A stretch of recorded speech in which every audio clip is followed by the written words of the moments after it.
Captain Thexala stared at the navigation screen with all four of her eyes. The readings made no sense. There was something massive out there in the darkness of space, something that should not exist. "Captain, the gravity readings are off the charts," said Officer Cree, her second in command. His scales flickered blue with worry. "That entire region is pulling at us like a black hole, but it is not a black hole." Thexala knew exactly where they were. Every species in the galaxy knew about this place. The charts called it the dead zone. Some called it the human silence. It was the place where humanity had vanished 3,000 years ago, leaving behind nothing but questions and empty worlds. "Take us closer," Thexala ordered. "Captain, the Council forbids any ship from entering that region," Cree protested. "There are standing orders. We should report this and move on. The Council is not here." "I am," Thexala's voice was firm. "We are explorers. This is what we do. Take us in slowly." The fleet of 3 Zenari ships moved forward into the dead zone. As they got closer, their sensors began picking up shapes in the darkness. Small objects at first, then larger ones. Soon the screen was filled with thousands of contacts. "Ships," whispered the young sensor officer, Pila. Her voice shook. "Thousands of ships, all dead.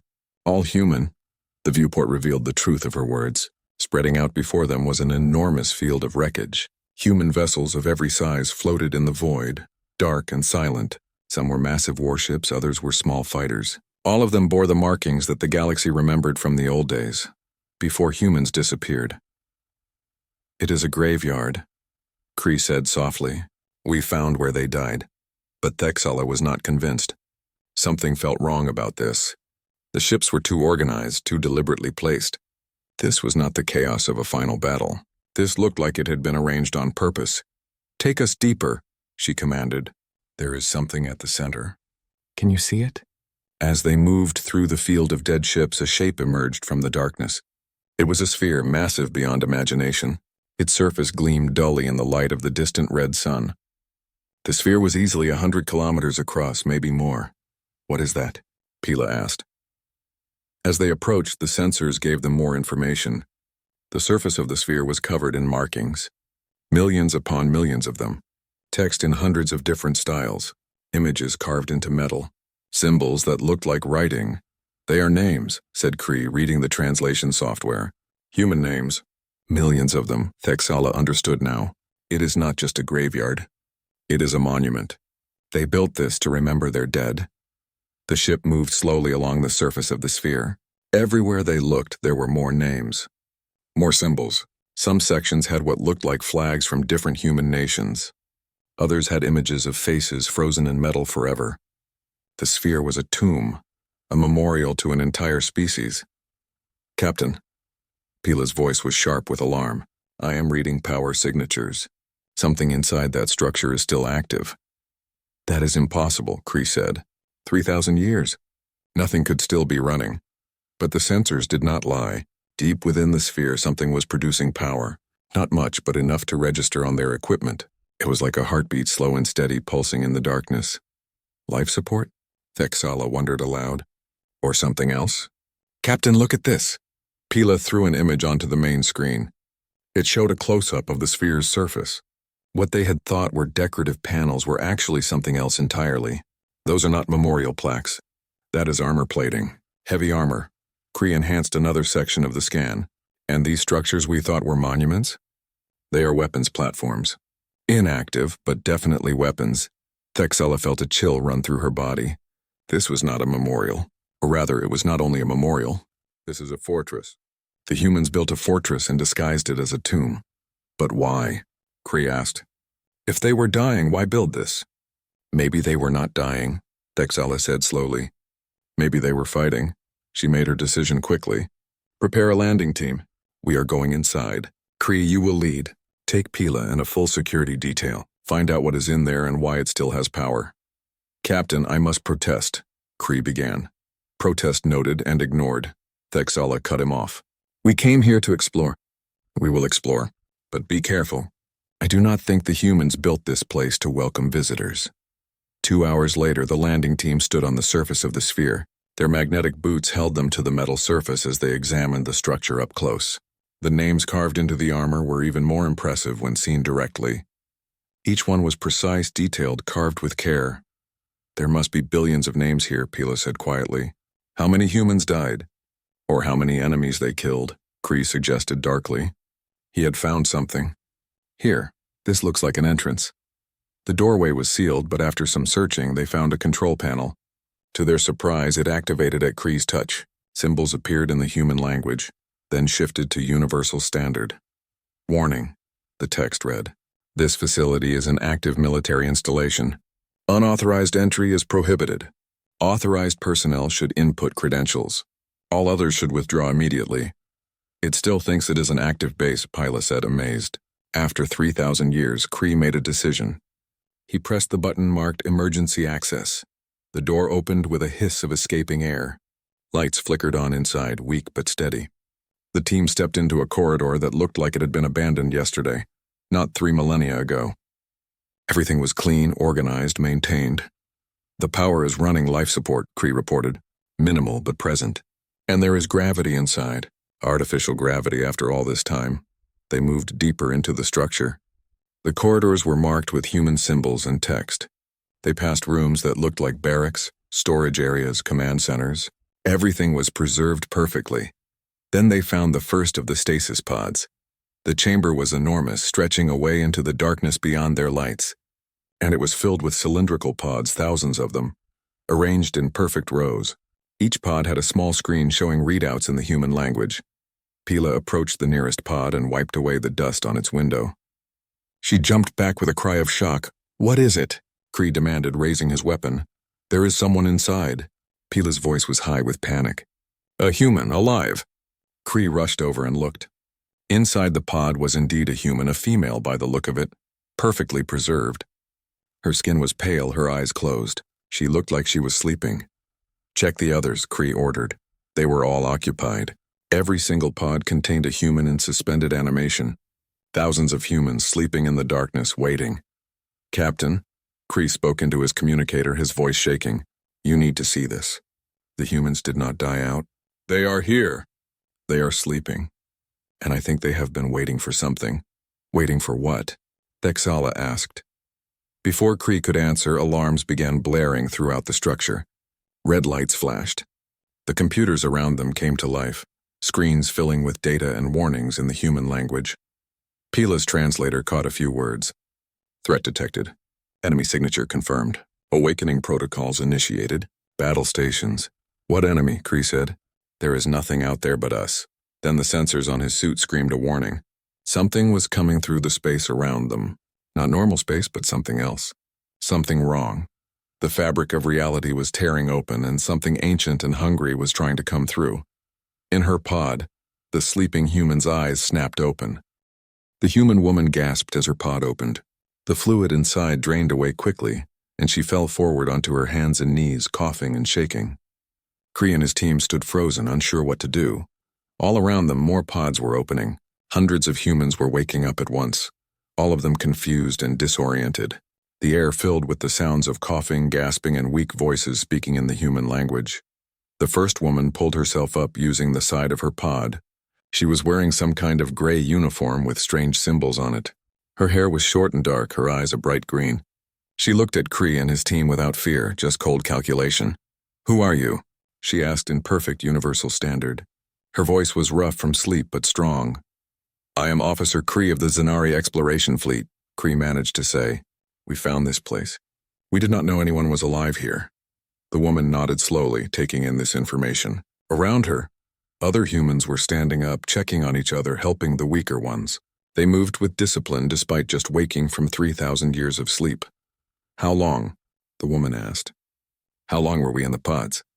3,000 years, Kree said. Give or take a few decades. The woman closed her eyes for a moment, then opened them again. 3,000 years. They made it out then, good. She looked at Kree directly.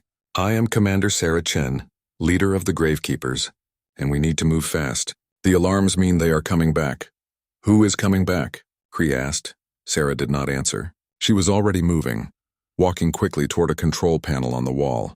Other humans were doing the same throughout the massive chamber. They all seemed to know exactly what to do, as if they had practiced this moment 1,000,000 times. Computer, status report, Sarah commanded. A voice responded in the human language. then switched to Universal Standard when it detected Kree's translator. Dimensional breach detected.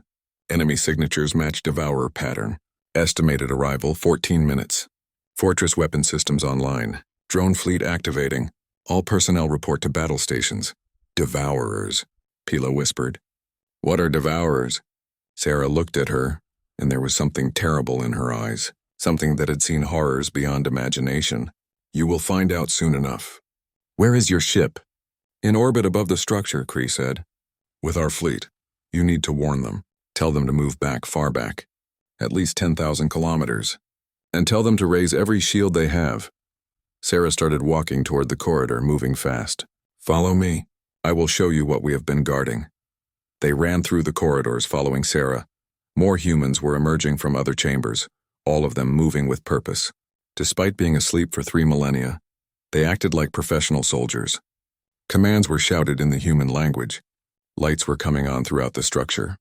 Sarah led them to what looked like a command center. It was a large room filled with screens and control stations. Humans were already sitting at the stations, their fingers moving across the controls like they had never stopped. Bring up the history files, Sarah ordered. Show our guests what they are dealing with. One of the large screens changed. It showed an image from space, but something was wrong with it. Reality itself seemed to be twisting, bending in ways that hurt to look at. And through the twisted space, things were coming. They looked like shadows given form, like darkness that moved with purpose.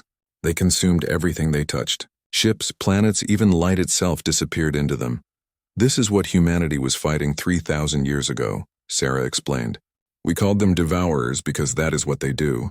They eat everything. Matter, energy, information. They come from another dimension, another reality, and they want to consume ours. The recording showed human ships fighting the Devourers. Weapons that would destroy normal enemies simply vanished into the darkness. Nuclear explosions were swallowed. Energy beams disappeared. The Devourers kept coming, unstoppable. We tried everything, Sarah continued. Her voice was flat, emotionless, like she was reading a report. Every weapon we had, nothing worked.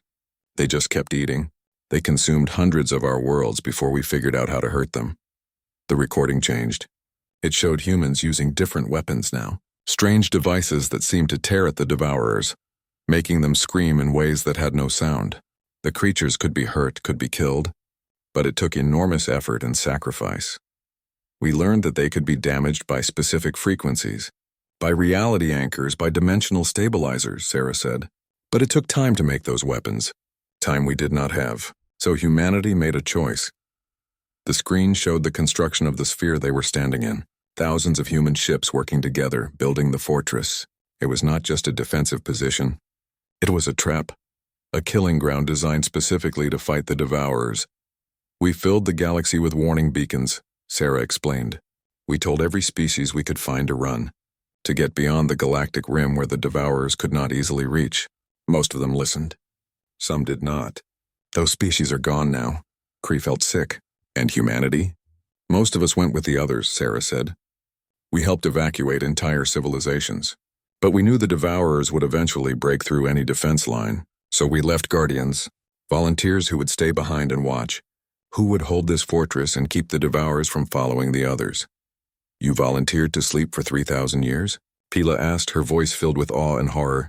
We volunteered to die if necessary, Sarah corrected. The sleep was just a way to make sure someone would still be here if they came back. And now they have. The alarms got louder. A countdown appeared on the screens. 10 minutes until the Devourers arrived. Sarah turned to Kree. You need to leave now. Get your ships to minimum safe distance. If you stay close, they will consume you. What about you? Kree asked. Sarah smiled, but it was a cold, hard smile. This is what we trained for. This is why we are here. We are going to kill them just like we did before. There are only thousands of you, Kree protested. And those things destroyed entire civilizations. Yes, but this is our fortress, Sarah said. Built specifically to fight them. And we have had 3,000 years of automated systems collecting data, improving weapons, preparing. We might not win, but we will hurt them badly. That is all we need to do. The fortress was transforming around them. What had looked like a memorial was revealing its true nature. The armor plates were sliding apart, revealing weapons batteries. The dead ships in the asteroid field around them were powering up. No longer derelict, but dormant war machines waiting for this moment. Computer, broadcast on all frequencies. Sarah commanded. Let everyone know what is happening here. Complying, the computer responded. Sarah spoke clearly, her words being transmitted across space. This is Commander Sarah Chen of the Human Gravekeepers. We are still here. We are still watching. And the line still holds. If anyone receives this message, be warned. The Devourers have returned, but they will not pass. Not while we draw breath. Arlington Station remains active. The watch continues. She turned to Cree. Now go. Tell the galaxy what you saw here. Tell them humanity kept its promise. We held the line. Cree wanted to argue, wanted to help, but he knew they would only be in the way. He nodded to Sarah and ran back toward their ship with his team. As they raced through the corridors, they passed hundreds of humans moving to their positions. Every one of them looked calm, determined, ready.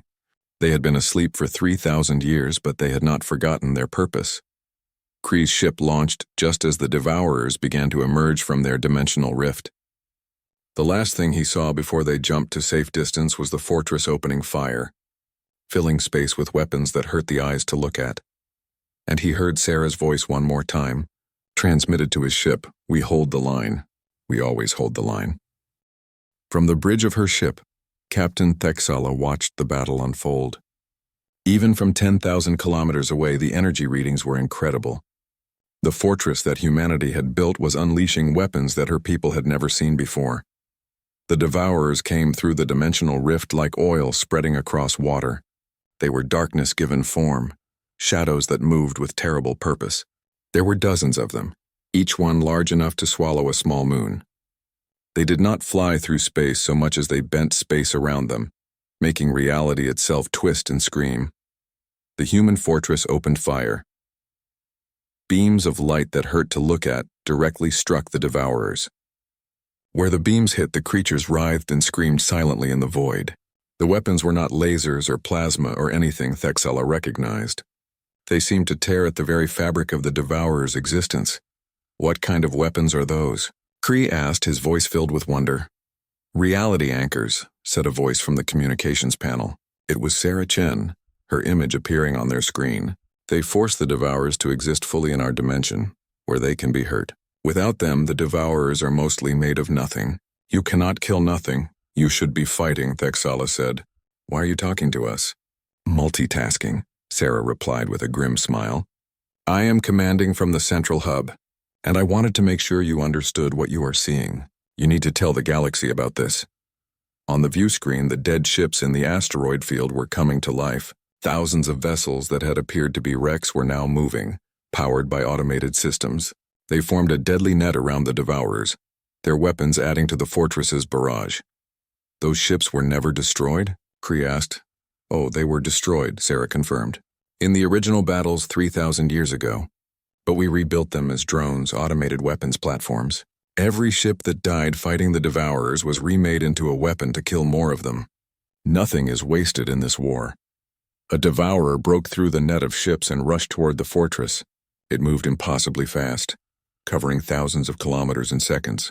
The darkness around it consumed everything it touched, including 3 of the drone ships that got too close. But the fortress was ready. Sections of the sphere's surface opened up, revealing massive cannons. They fired in sequence, each shot hitting the Devourer with pulses of energy that made space itself shake. The creature slowed, hurt, pieces of its shadowy form breaking apart. Direct hit, Sarah said calmly. Target 1 is fragmenting. Redirecting fire to target 2. Thexala watched in amazement. The humans had been asleep for 3,000 years, but they fought like they had been training for this battle every day. Their movements were coordinated, precise, deadly efficient. How did you learn to fight these things? Thexala asked. Sarah's expression darkened. Trial and error. Lots of error. We lost billions of people learning what worked. Every weapon you see here was paid for in human lives. Every tactic was discovered by soldiers who died using it. This knowledge cost us everything. Another Devourer died, torn apart by the concentrated fire of the fortress and its drone fleet. But more were coming through the rift. The battle was far from over. We are holding them, Sarah said. But this is just the first wave. They always test defenses before committing their main force. When the real attack comes, it will be 10 times this size. Can you survive that? Cree asked. Sarah was quiet for a moment. Unknown. Our simulation suggested we could hold against a force 5 times this size with minimal losses. 10 times? She shrugged. We will find out. Then let us help, Thexala said suddenly. Tell us how to fight them. We have weapons. We have ships. Your weapons will not work, Sarah said flatly. Standard energy weapons, projectiles, missiles, they all just get absorbed. You need reality anchors, dimensional stabilizers, quantum disruptors. You do not have any of those. Then give them to us, Thexala insisted. You said your people escaped with other species. That means you know how to share technology. Share it with us now. Sarah looked at her for a long moment. If I do that, some of your people will die. These weapons are dangerous. They can hurt the user as much as the target if not handled correctly. And you have no training, no experience. Better to die fighting than to run away, Thexala said. Better to stand with allies than to abandon them. A small smile crossed Sarah's face. Spoken like a human, very well. I am transmitting weapon specifications and basic operating instructions. They are simple versions, safe enough for untrained users. They will not be as effective as our weapons, but they will hurt the Devourers. How long to build them? Kree asked. Your fabricators should be able to produce them in about 2 hours, Sarah said.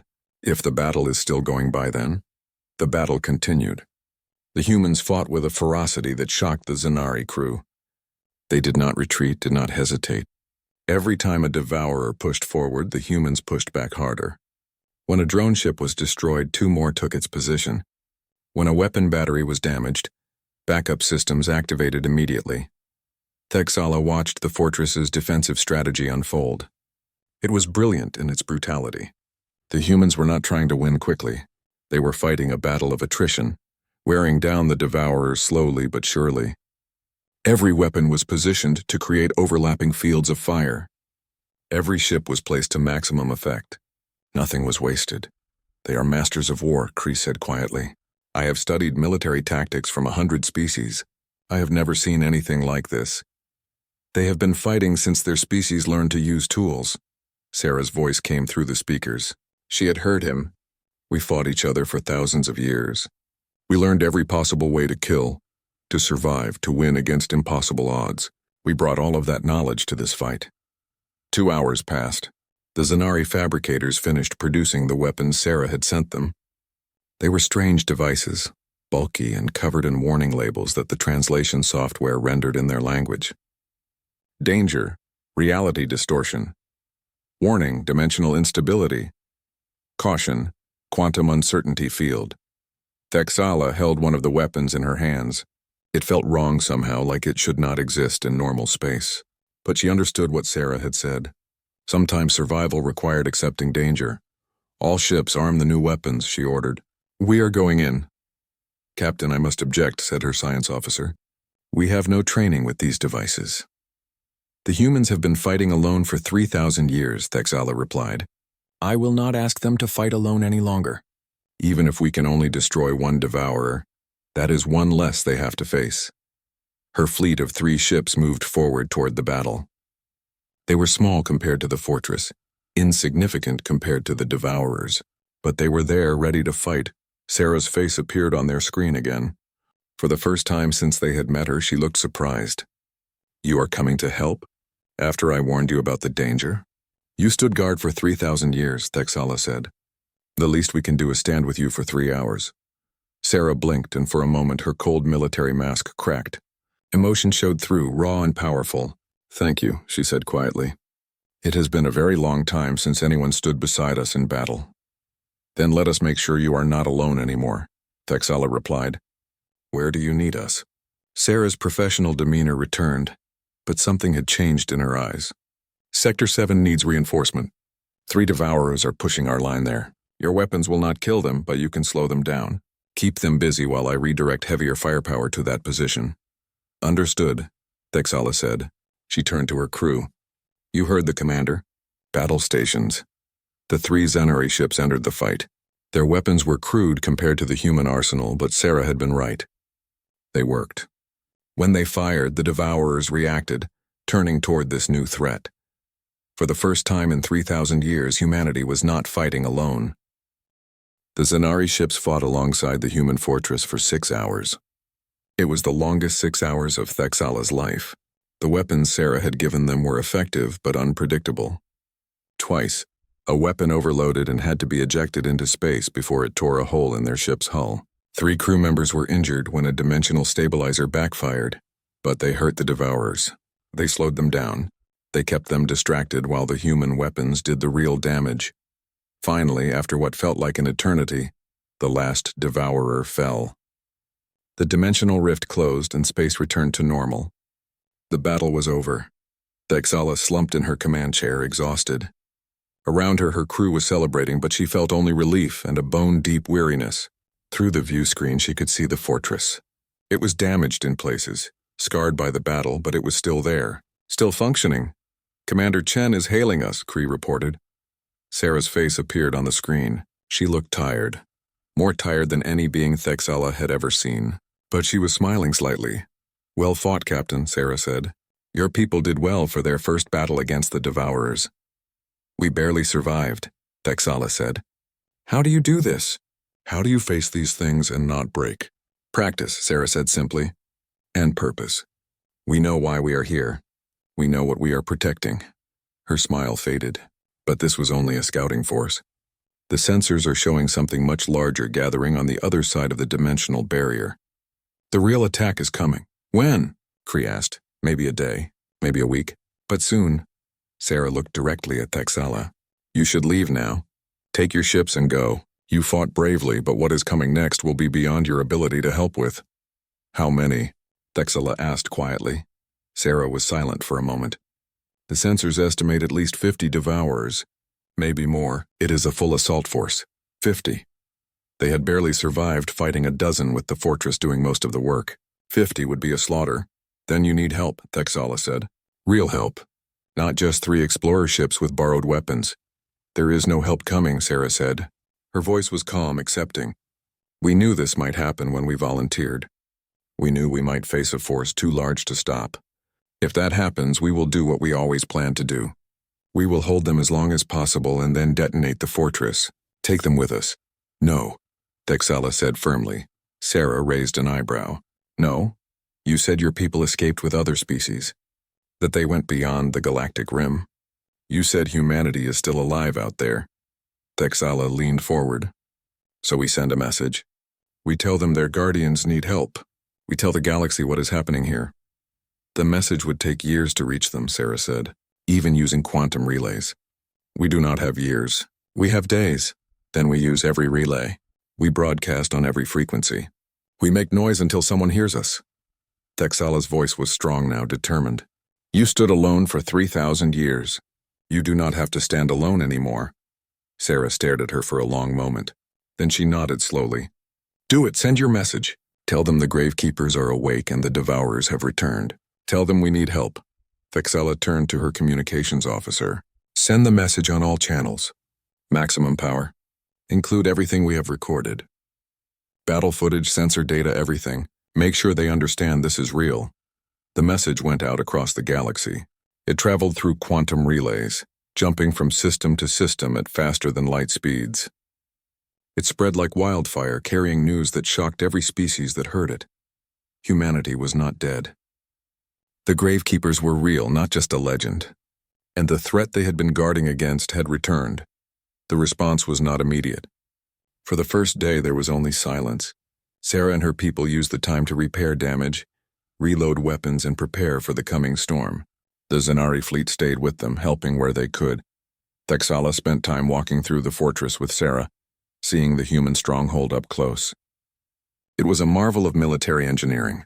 Every corridor, every room, every system was designed with one purpose: to kill Devourers as efficiently as possible. "We spent 50 years building this place," Sarah told her, as they walked through a massive weapons bay. 50 years of constant construction. Most of us were in our 20s when we started. We were in our 70s when we finally entered the sleep pods. "You gave your whole lives to this," Thexala said. "Yes," Sarah replied simply, "but we did it gladly. We knew what we were protecting. Our children, our grandchildren, our species, and all the others who fled with us. They got to live because we stayed here. That is enough." They passed a memorial wall covered in names, thousands of names. These were the gravekeepers who did not make it to the pods, Sarah explained. They died during the original battles or during the construction or from accidents. We made sure to remember every one of them. Thexala read some of the names. Each one had a small description. Chenwei died defending Reactor 3. Rodriguez Maria sacrificed herself to save her squad. Nakamura Kenji died of old age at his post, refused to leave early. On and on the names went. They were all volunteers? Thexala asked. Every single one, Sarah confirmed. We had millions of applicants. We could only take 100,000. We chose the best, the most dedicated, the ones who understood what the cost would be. On the second day, the first response arrived. It was from a species called the Korvax, a race of traders who had met humanity 3,000 years ago. Their message was short. We remember humanity's sacrifice. We are coming. More messages followed. Species that Thexala had never heard of, some from beyond the galactic rim, all saying the same thing. They remembered. They were coming. They would help. Sarah read the messages with an expression Thexala could not quite interpret. Hope, maybe, or disbelief. They are really coming, Sarah said quietly. After all this time, they are coming to help us. Did you think they would not? Thexala asked. I did not let myself think about it, Sarah admitted. We trained to fight alone. We expected to die alone. She paused, searching for words. This is not what we planned for. On the third day, ships began arriving. Not many at first, just a few scout vessels from nearby systems. But they kept coming.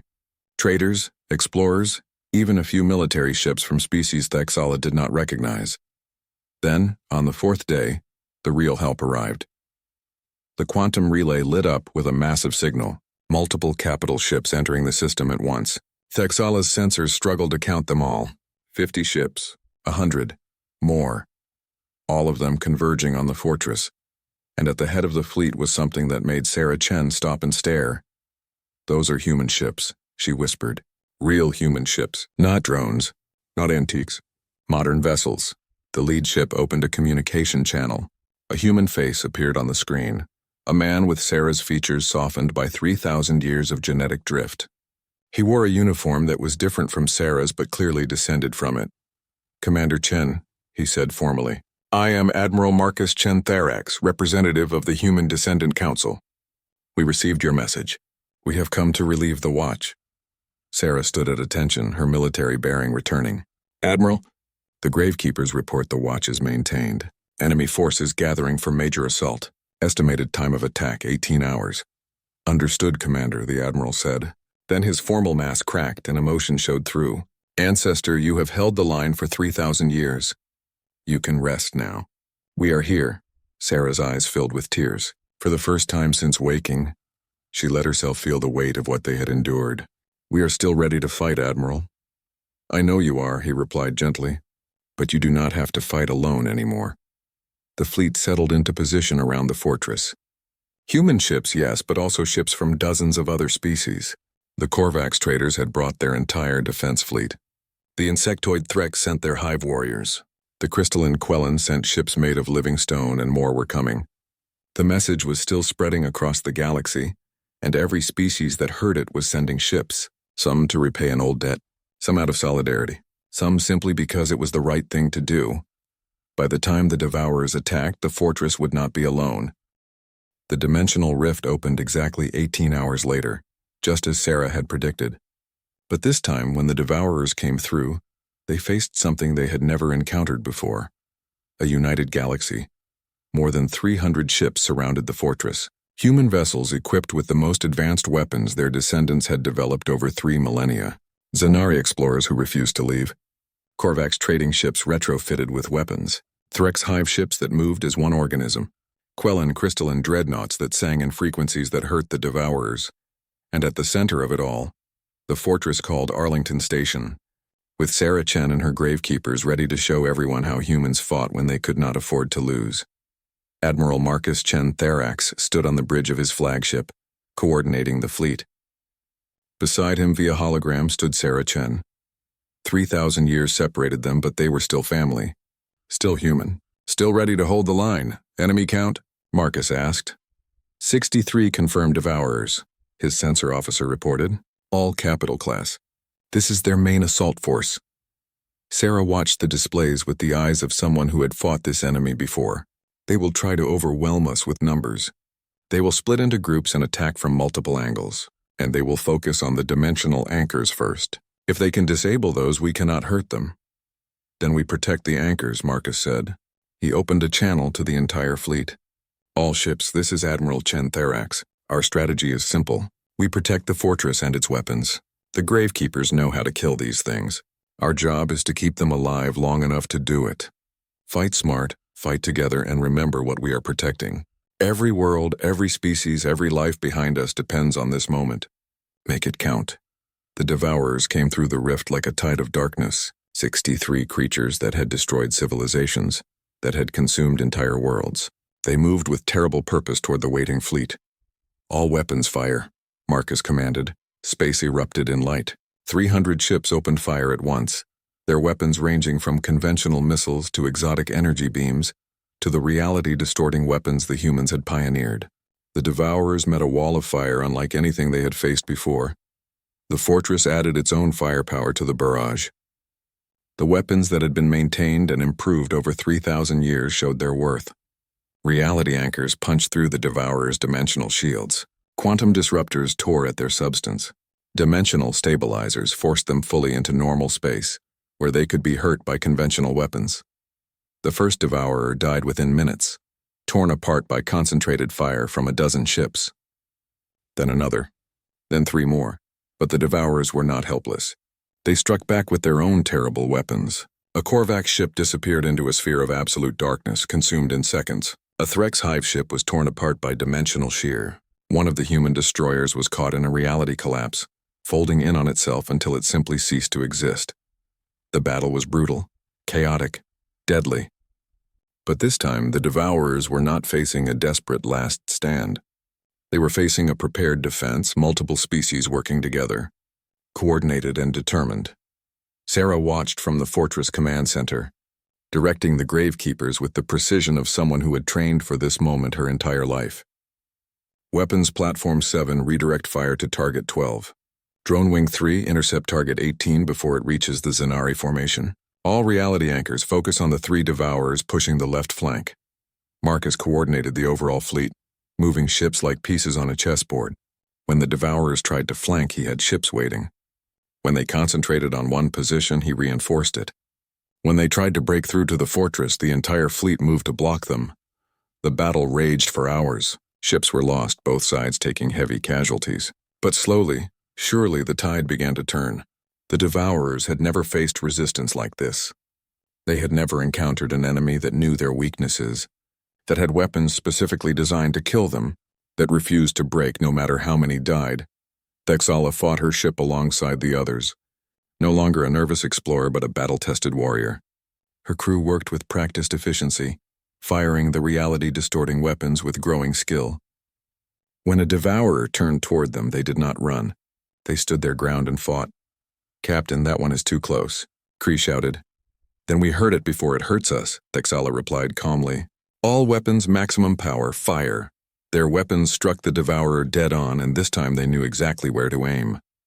The creature screamed silently and turned away, seeking easier prey. It found none. Every ship in the fleet stood firm.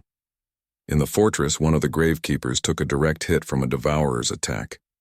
The dimensional shear tore through the hull, exposing an entire section to the void. 50 humans died instantly, but the survivors sealed the breach, rerouted power, and kept fighting without pause. Sarah watched her people die with the cold calculation of a commander who knew the cost of victory. Each death hurt, but she could not let it slow her down. Section 12 is compromised. Reroute power from damaged systems. Weapons Platform 7 is offline. Activate backup batteries. "Commander, we have taken critical damage," one of her officers reported. "Hull integrity at 40%. Life support failing in sections 3 through 7. Then we keep fighting from sections 8 through 12, Sarah said.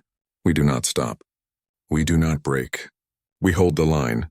The fortress's weapons never stopped firing. Even damaged, even hurt, the Gravekeepers kept fighting. They had waited 3,000 years for this. They would not fail now. Another hour passed. 20 Devourers were dead, then 30, then 40. The dimensional rift was starting to destabilize, the Devourers losing their connection to their home dimension. "They are retreating," Marcus announced. "The remaining Devourers are pulling back to the rift. Do not let them escape," Sarah commanded. "If they return to their dimension, they will just come back stronger. We end this now. All ships pursue. Drive them back through the rift." The fleet surged forward, pressing the attack. The Devourers tried to flee, but the humans had learned long ago how to seal dimensional rifts. Quantum mines were deployed around the opening, destabilizing it further. The last 15 Devourers were caught between the fleet and the collapsing rift. They fought desperately, killing 10 more ships in their death throes, but one by one they fell. The last Devourer died as the rift collapsed, its body torn apart by the dimensional forces, and then it was over. Space fell silent. The rift was gone, sealed permanently by the quantum mines. Not a single Devourer remained alive. The threat that had haunted humanity for 3,000 years was ended. Sarah slumped in her command chair, exhausted beyond measure. Around her, the gravekeepers were cheering, crying, embracing each other. They had survived. They had won. Marcus's voice came through the communication system. "Commander Chen, the Devourers are destroyed. The dimensional rift is permanently sealed. Our scientists confirm that they cannot return through this access point." Sarah closed her eyes. "Confirmed, Admiral. The watch is ended. In the days that followed, the wounded were treated and the dead were honored. The fleet had lost 73 ships, including 12 human vessels. 3,000 individuals from a dozen species had given their lives in the battle. But the galaxy survived. The Devourers were gone, and the species of the galaxy had proven they could stand together against any threat. A ceremony was held on the fortress. Representatives from every species that had fought came to honor the fallen and celebrate the victory. Sarah Chen stood before them all, still in her 3,000-year-old uniform, still the commander of the Gravekeepers. Admiral Marcus Chen Therax approached her formally. "Commander Chen, on behalf of the Human Descendant Council and all the species of the galaxy, I hereby relieve you and your Gravekeepers of duty. Your watch is ended. You have earned your rest," Sarah saluted. "The Gravekeepers request permission to remain on station, Admiral. This fortress needs a crew, and we know it better than anyone." Marcus smiled. "Permission denied, Commander.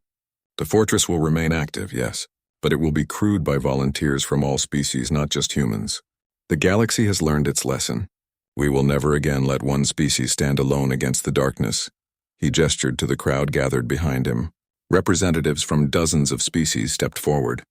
"These volunteers will form the new watch. They will train here, learn the tactics humanity developed, and ensure that if any threat ever emerges again, we will face it together." Sarah looked at the faces before her. Zenari, Korvax, Threx, Quellan, humans, and many others, all of them ready to take up the watch. "Then I have one request," she said.